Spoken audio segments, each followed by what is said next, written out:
Hello friends, this video has been made with the aim of providing assistance in the running of the school. In case of any kind of confusion, only the departmental orders instructions should be considered correct. We advise you to update yourself from time to time with the latest guidelines of department. We express our heartfelt gratitude for the support received by Mr. Rajendra Kumar Sharma from Dosa and Mr. Anil Ji Arora from Alva for making this video. The purpose of producing this video is not to hurt anyone's feelings.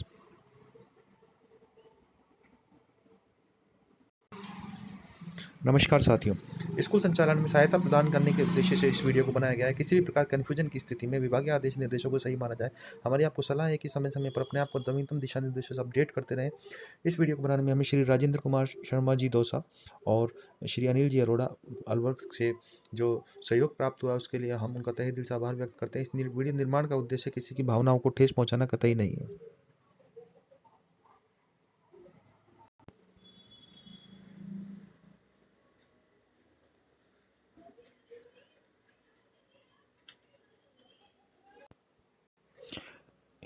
School management adviser, इस series में हम आपको videos की एक श्रृंखला दे रहे हैं जिसमें कि स्कूल संचालन से संबंधित सभी तरह की रूल्स रेगुलेशंस आपको बताए जा रहे हैं। इससे पहले हम 5 वीडियोस आपको दे चुके हैं और अब ये 6th वीडियो है। तो शुरू करते हैं आज का वीडियो। इसको पूरा देखें। आशा है कि इस वीडियो में जो जानकारी दी गई है वो आपके बहुत काम आएगी।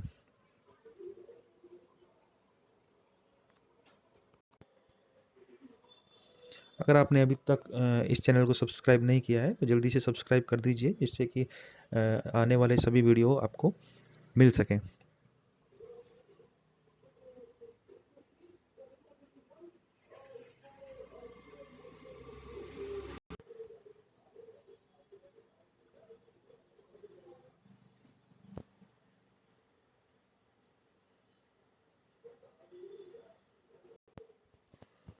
आज के वीडियो का जो पहला हमारा पॉइंट है वो स्कूल मान्यता से संबंधित है। स्कूल भवन स्थान नाम परिवर्तन करते समय, माध्यम बढ़ाते समय जिला शिक्षा अधिकारी कार्यालय के माध्यम से निदेशालय बीकानेर से अनुमति लेना बहुत आवश्यक होता है। अगर आप अपना भवन चेंज कर रहे हैं तो आपको परमिशन लेना बहुत ज़रूरी है।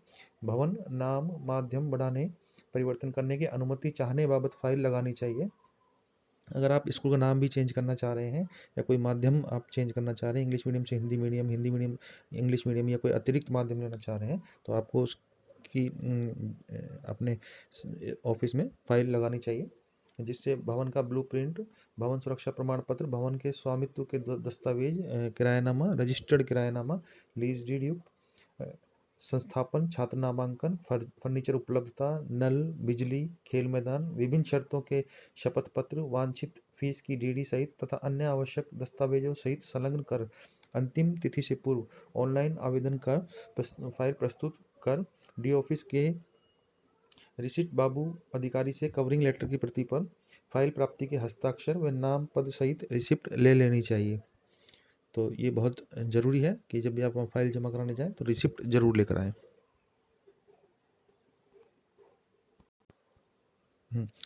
अगर आप बिना अनुमति लिए, बिना ऑफिस को सूचना दिए भवन परिवर्तन करते हैं, नाम परिवर्तन करते हैं तो वो इलीगल है, गैरकानूनी है।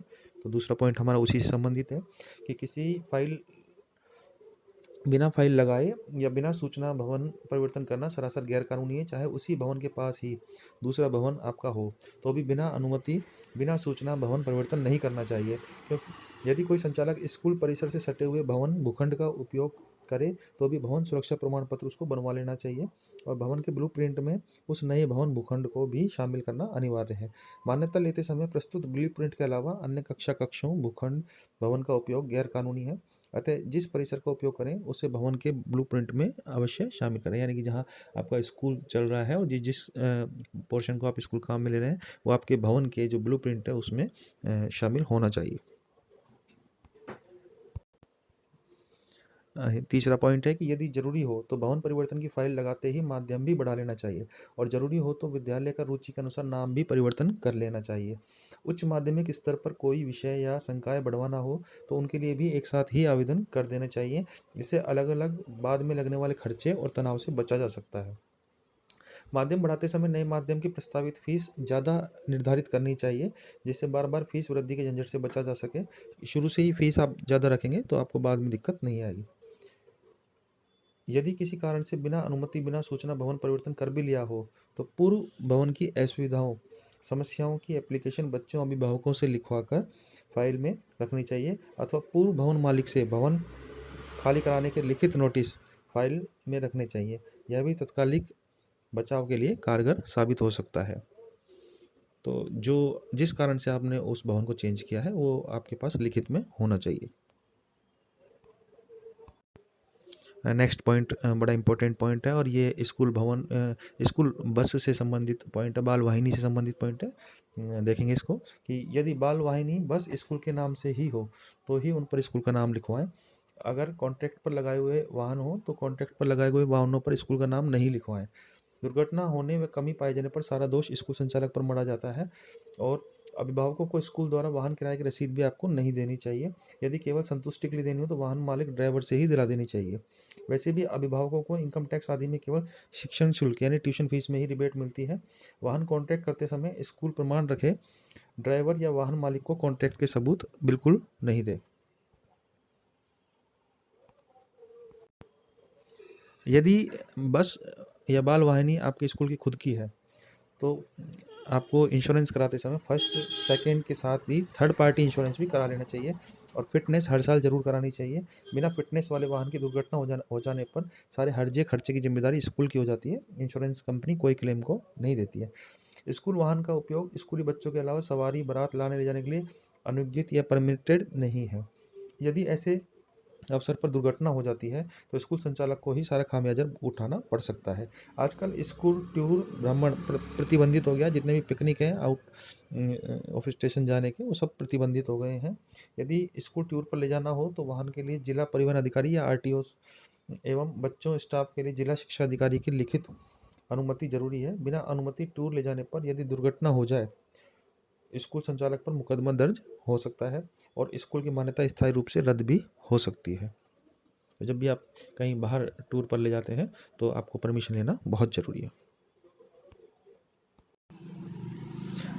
फिफ्थ पॉइंट है कि यदि आपने स्कूल को बंद कर दिया है या आपका बंद करने का मानस है तो समस्त कारणों सहित जिला शिक्षा अधिकारी को स्कूल बंद करने, छात्रों की टीसी काट दी गई है ऐसा प्रमाण पत्र देने, समस्त रजिस्टर, मान्यता, फॉर्म, दस्तावेज डीओ को सौंपना है। यह प्रार्थना पत्र देने के बाद ही स्कूल बंद माना जाता है।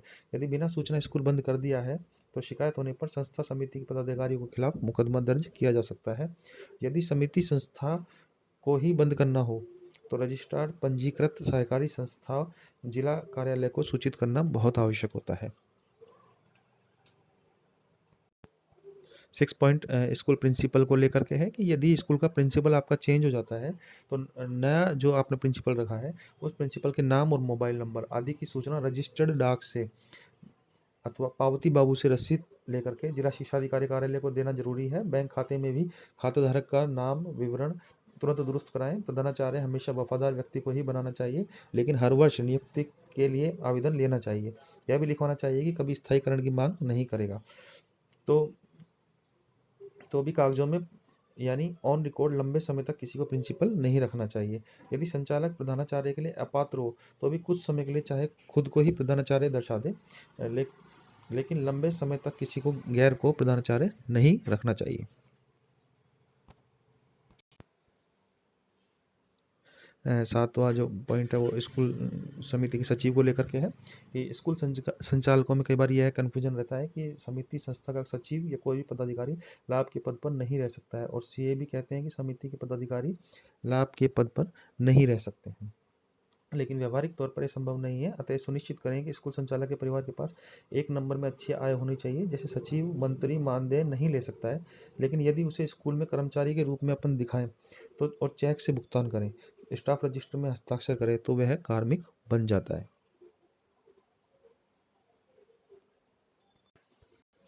काम के बदले वेतन लेना लाभ की श्रेणी में आता है। या रही बात मानदेय की, तो आपके परिवार के किसी भी सदस्य को आप विशेष कार्य सहयोग के लिए मानदेय दे सकते हैं, बशर्ते वे समिति का पदाधिकारी नहीं नहीं हो और भुगतान चेक से दिया हो, और मानदेय पर 10% आप टीडीएस भी काटें। चाहे कितना ही कम या ज़्यादा मानदेय दें, टीडीएस का भी रिफंड पुनर्भुगतान हो जाता है। केवल कर योग्य ही कटौती होती है, यानी परिवार के 18 वर्ष से आयु के सदस्यों का वेतन, मानदेय, प्राइवेट ट्यूशन या अन्य व्यवसाय से आय स्रोत आपको दर्शाना जरूरी है, जिससे आईटीआर बड़ी हो और भविष्य आय ज़्यादा होने या बड़ी संपत्ति खरीदने में आपको कोई परेशानी नहीं हो।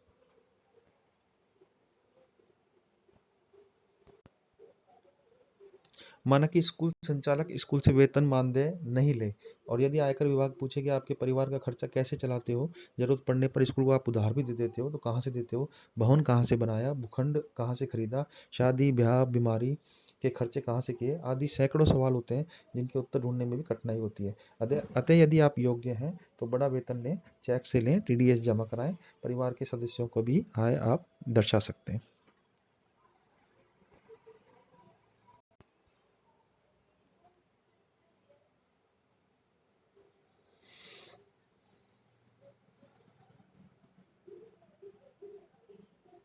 नियमानुसार यदि स्कूल में कोई गबन या घोटाला पकड़ा जाता है तो प्रधानाचार्य पर डाला जाता है, लेकिन आज तक कोई भी गैर सरकारी स्कूल का सचिव ऐसे मामलों से नहीं बच पाया।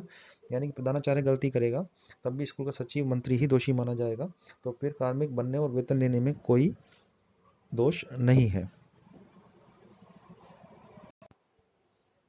यदि किसी समिति संस्था के अधीन कोई स्कूल उच्च माध्यमिक स्तर दोनों माध्यम की मान्यता लेकर भी संचालन करता है और उसी नाम या दूसरे नाम से किसी भी स्तर की स्कूल या अलग माध्यम की स्कूल ब्रांच संचालन करना चाहे तो वह गैर कानूनी है। यदि प्राइमरी की भी ब्रांच डालनी हो तो अलग से मान्यता लेना जरूरी है। चाहे उसी कॉलोनी मोहल्ले में ही चलाना चाहे तो भी अलग से मान्यता लेना जरूरी है।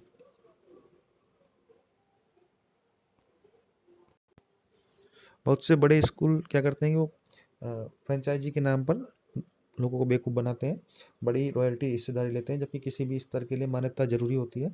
स्कूल परिसर में नर्सरी केजी कक्षाओं के लिए शुरू में फ्रेंचाइजी दी जाती है, फिर क्रमशः मान्यता की प्रक्रिया पूरी करनी पड़ती है। बहुत से संचालक जानबूझकर फ्रेंचाइजी ले लेते हैं, जिससे अभिभावक और बच्चे उस बड़े ब्रांड से आकर्षित होकर एडमिशन ले लेते हैं, और संचालक उसी नाम पर या लगभग थोड़ा नाम बदलकर उस नई मान्यता ले लेते हैं और उस ब्रांड वाले को ही बैंड बजा देते हैं। लेकिन इन सब में भविष्य में कानूनी अड़चनें अवश्य पैदा हो सकती हैं।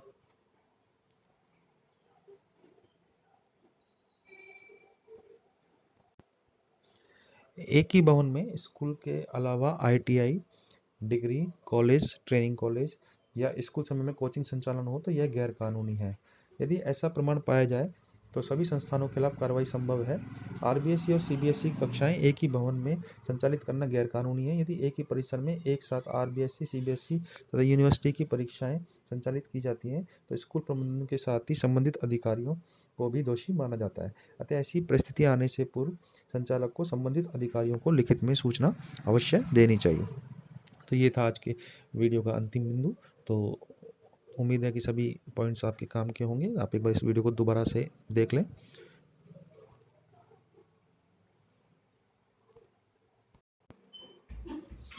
आगे इसी तरह के वीडियो इस सीरीज में आपको देखने को मिलेंगे, जिससे कि आपको सभी तरह के स्कूल संचालन से संबंधित जानकारी उपलब्ध हो सके।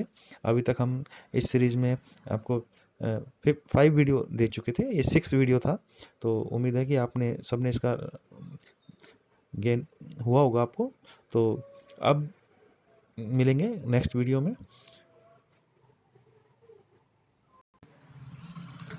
Thanks for watching.